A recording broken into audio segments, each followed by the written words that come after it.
Hi, everybody. Welcome back to another episode of The Arts at EPCC. My name is Dr. Yasmin Flores, and with me today is one of my former students and one of my absolute favorites. This is Mr. Salvador Maese. Hello, Salvador. Hey, how you doing? I'm doing good. It's so good to have you on the show. And I have to tell you, I brag about you a lot to the other music majors.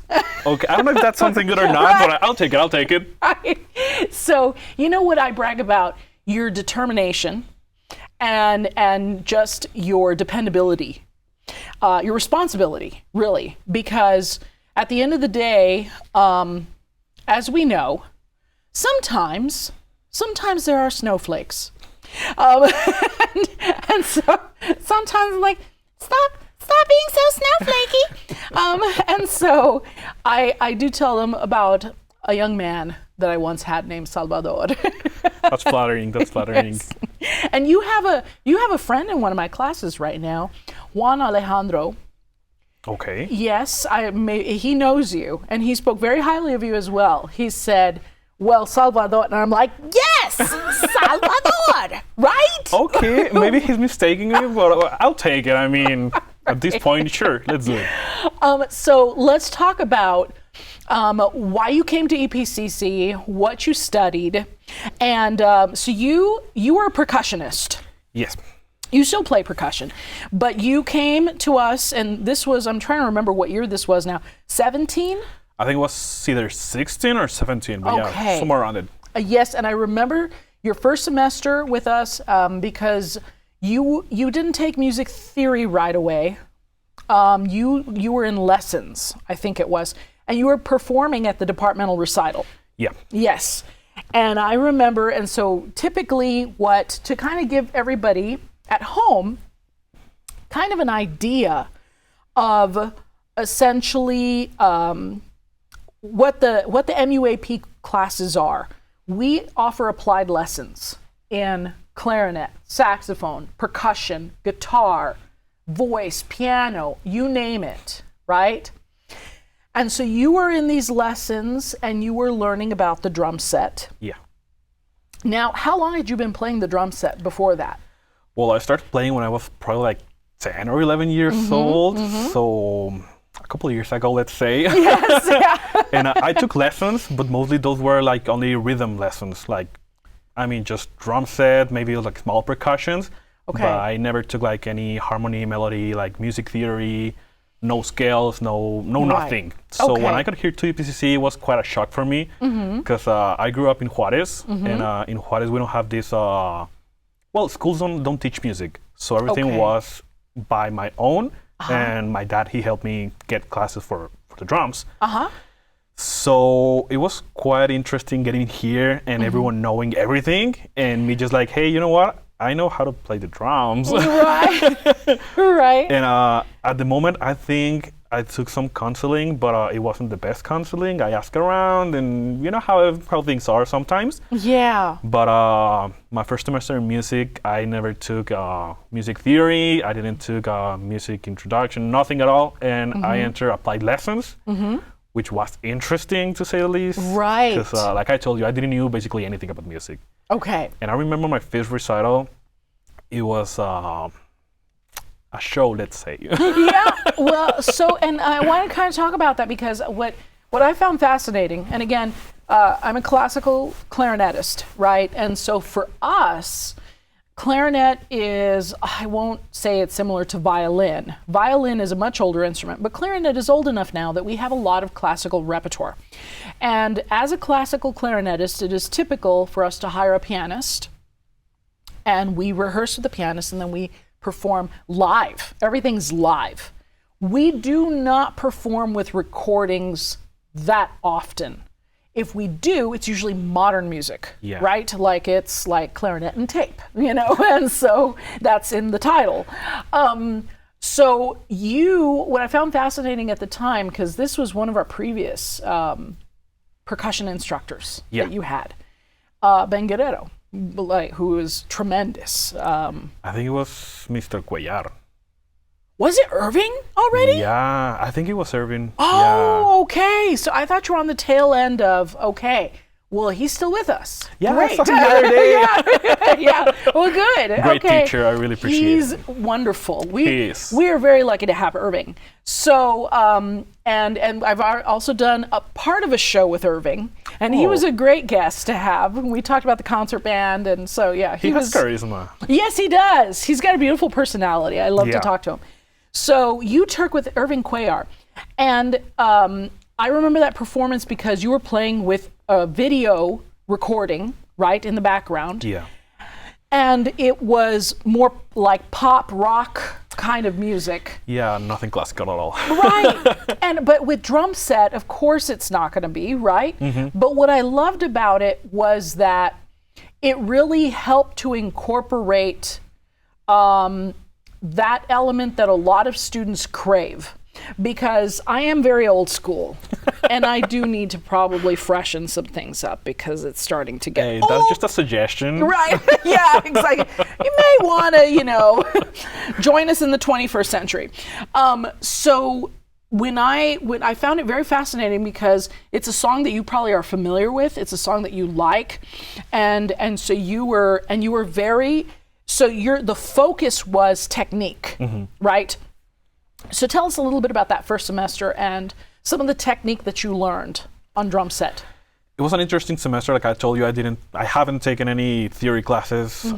I knew how to read rhythms and how to read drum music sheet. Yeah. But that's pretty much it. When I got here, I was supposed to get classes with Mr. White, but he was quite busy. Right, yes. So that's when Mr. Cuellar came in. And he was super patient, super like a good person, I guess, good teacher. And he had like a lot of patience for me. Because at that point, I know I have like a pretty good English, but at that point I didn't. Okay. And it was interesting because there was this language barrier.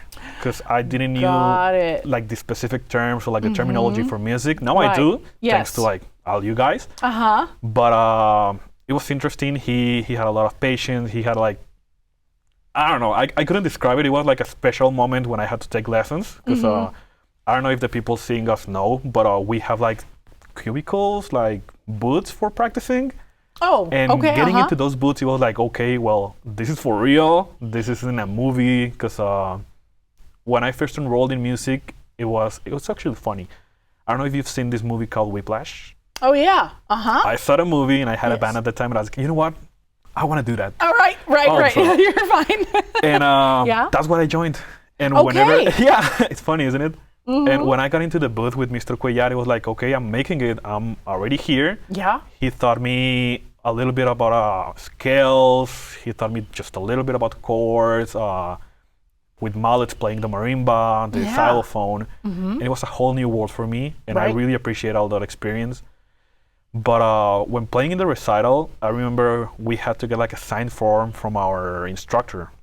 And at that time, I think I didn't have, I do have Mr. Cuellar, but I couldn't get a signature from here and from him because we differ. Timing, right. Timing. Yes. So, to kind of tell everybody at home, so the music department has regular, what we call departmentals or departmental recitals. Basically, all of our students that are in lessons are required to perform twice in a semester, plus the jury at the end of the semester. And so what happens with our part-timers is they're usually here 1 or 2 days a week. And if you're scrambling to do your form, I won't mention any students sitting in front of me right now, but if you're scrambling to do your form, then you may not catch the instructor, right? And so then that becomes a little problematic. A lot of that has changed with the electronic system, of course, but this was all the paper system, what feels like 100 years ago. I know, right? Yeah. So they did. Yeah. So you did the form, and then you had the chance to play. And over the course of the 2 years, you learned the other instruments, because I do remember you playing marimba as well. Yeah, I don't play that good, but I know a little bit of it. Sure. Yeah. Right. Yes. And so you learned, but your main thing was drum set. Yeah. Right. And so when you I guess my next question is, when you left EPCC, I remember for a brief time you were in a band, right? And so how did you get that gig? I had a friend. Well, back in the day, I used to play in my first band. Like I'm talking maybe like 2014, 2015. Okay. Which sounds like years ago. Right. I know. Yeah. And, time flies. I met this friend at a gig out in Juarez, and he was like, "Hey, you know what? I play in this band. I'm like the promoter of this event. Here's my Facebook, my business card, XYZ." And it was like that. I mean, I didn't knew anything from here until like 2017, 2018, when I get a random text on my phone, like, "Hey, you know what? We're making this band. We're looking for a drummer because we had some problems with our previous drummer. We have a tour coming in 2 weeks. Are you in?" And at that point, I was still here at EPCC. Yeah. I think it was my third semester, second semester of music theory. Yeah. So I was better at it. Yeah. I said yes, and to be honest, those were the two most, I don't know, like exhausting weeks, because I had to learn like 6 new songs using a backing track. If you don't know what a backing track is, basically you put your headphones on and you have the click, the metronome in one ear, and the music in the other ear. Yes. So that was something new for me. I mean, I was already practicing here at EPCC with metronomes. Yeah. But like one teacher told me one time, I got baptized by fire. Yeah. They threw me into the hot oil, and And you were seared. Yeah. And well done. And I think at that time it was finals week. So Oh no. it was interesting. It was fun. Yes. But see, you were the perfect student for something like that because you weren't intimidated by the challenge, right? Instead, you embraced the challenge. You said, "I'm going to do this. I'm going to power through it." And you did. You did your final exams. You did the rehearsals with the band. You got through it. And that's something that, so now kind of talking about your story. And of course, you've already mentioned that you're from Juarez, and you did mention that there seems to be kind of a lack of music programs for K through 12, right? So you're a perfect example of a student that just has this determination, this drive. What drives you? That's an interesting question. I want to say my main drive, it's myself. Like, okay, I already enrolled into this. I already told my friends, I already told my family that I'm going to be a music major. Well, now I got to do it. Right. I think that was my main drive. My second main drive, it was my family. Because I have this uncle in Michoacan, like somewhere down Mexico. And I remember very vividly, he once told me like, "Hey, you know what? Try going, if you're going to go to university, go for something that gives you something to it, and then gives you something that fulfills your soul." And I found that, I don't know, that mixture with music. Because I know I can get, I mean, if I work hard enough, I can get a gig every week, or I don't know, something like that. Right. But also, I really love music, so that's why I joined EPCC Music. That's been my life motto ever since. And doing this, getting my degree, and like showing it to my parents, to my uncle in Michoacan, and I don't know, it feels special. Of course, I think that's beautiful, and I wish that people had more role models like that would give you what essentially sounds like it's coming out of a fortune cookie, right? I know, right? But there's a beauty to that, and you mentioned something else.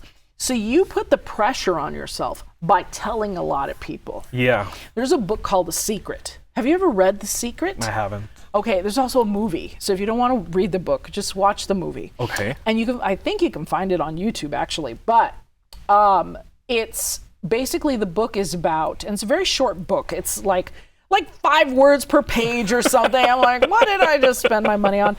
But I will say this. Maybe I shouldn't, I don't know if I'm allowed to, I'll be vague. Okay. Because otherwise I'm telling you the plot of the book. It's the secret is that if you think about something and you focus on it, right, that it'll come to fruition. The way I interpret it is that when you're obsessed with something, you tell other people about it. Yeah. Right? And so by nature, that's how things come to you. It's that you're opening your mouth and you're telling everybody, I want to be a clarinet player. Hey, I play the clarinet. Hey, I'm a clarinet player. And pretty soon the phone starts ringing. Yeah. Right? And that's it. I mean, literally. That's the secret. Now sometimes they're not paying gigs sometimes. Sometimes they want you to play for free. But that's another story. Yeah. But through the free gigs, that's how you get the paid gigs. And that's what a lot of younger students don't realize, is that you're going to have to barrel through a lot of those early free gigs where they might give you a portion of a crusty sandwich. Okay? Like, oh, are you hungry? Because I ate half of this peanut butter and jelly sandwich. You want it? Right. That's your pay. And so I think about those things, and I think about all the sacrifices that I made as a student, and then I look at my students and the sacrifices that a lot of them make. And that's a very common sacrifice. So and this is a lot from our What Is audience as well.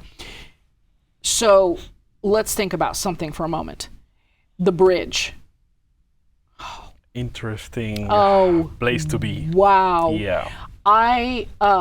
My family used to probably travel to What Is when I was much younger, when I was little. And I remember we've talked about La Huayen. Yeah.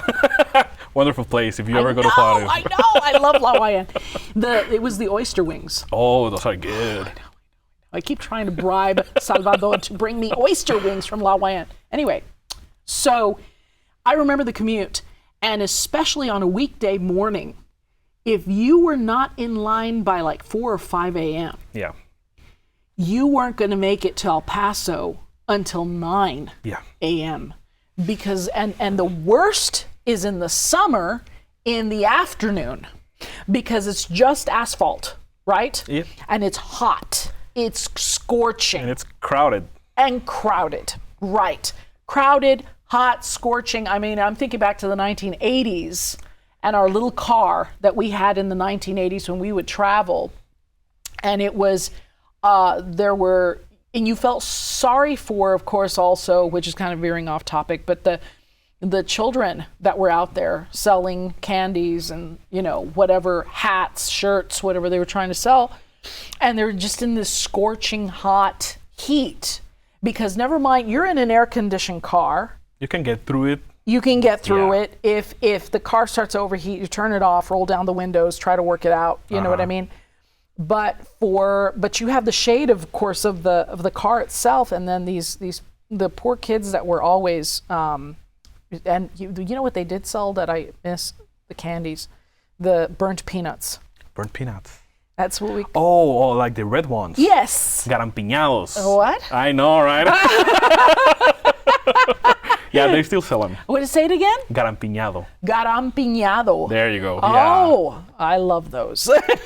Those are good. Yes, and so I'm lucky when I find them like at Walgreens in the Mexican, like all the candy section, right? So it's, and so you made that trek several times a week. Yeah. To come to school, as many students do that are from Juarez. And you were determined, and you figured out a way to do your homework, to study for exams, etc., and then also play in these side bands, right? And it just shows the dedication that you have, but also the dedication of your parents. I'm going to give some credit to you. Credit where credit is due. Right, exactly. Yeah. Was your dad a musician? He was when he was young. He was classically trained for like a couple years. Okay. He, as far as I know, he played guitar, and he studied guitar like music, like actual music. Yeah. And after that, I think he played the drums for maybe like a year, and like the bass guitar for probably like a year and a half. But he's always been into music. That's wonderful. And I could tell, because I remember, and that's also one of my earliest memories of you, is seeing your dad in the room, right? Wasn't he always like recording you or something? And I remember that, and I was like, who's this man? And I looked at his face, and I was like, oh, this man sort of looks like Salvador. So that's so funny. And see, he was so proud of you. Always, always, always. And I think I may have met your mother once. Yeah, she was usually with my dad all the time when she had the opportunity. And so the recipe was you had supportive parents who didn't mind you majoring in music. Yeah. I think that's a key piece. Yes. Yeah, they were very supportive and because they must have saw your passion for it early on. And they must have said, you know what, we tried to convince him to be a brain surgeon, and yet this is not. Go for it. Yeah, exactly. This is not equaling brain surgery. So, and so they saw your passion for it. They said, let's support him. Let's get him, into college. And you learned, like I said, this array of percussion instruments. Yeah. And you could name a number like 500, and I'm sure there's more than 500 percussion instruments. It's insane.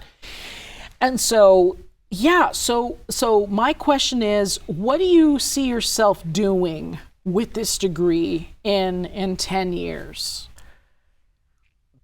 I've always had this dream of getting my own house or like my own place. Yes. And dedicating maybe like a couple rooms just like for music. Yes. Getting a room with a studio in it, maybe not like professional grade, but like something to work with. Right. And a room for rehearsal. Nice. That's what I've been aiming for. That's what I want my house to look like. Okay, so you've got the house pictured. Yeah. Are you recording CDs? Are you recording for commercials? Are you teaching? I mean, I love music, so I wouldn't mind doing any of those. Okay, I would love to be doing one of those, actually. Okay, got it. That's awesome. And so tell the universe this, right? Hopefully it becomes a reality. And hopefully it becomes a reality. And I think it will with you, because you have a beautiful personality as well.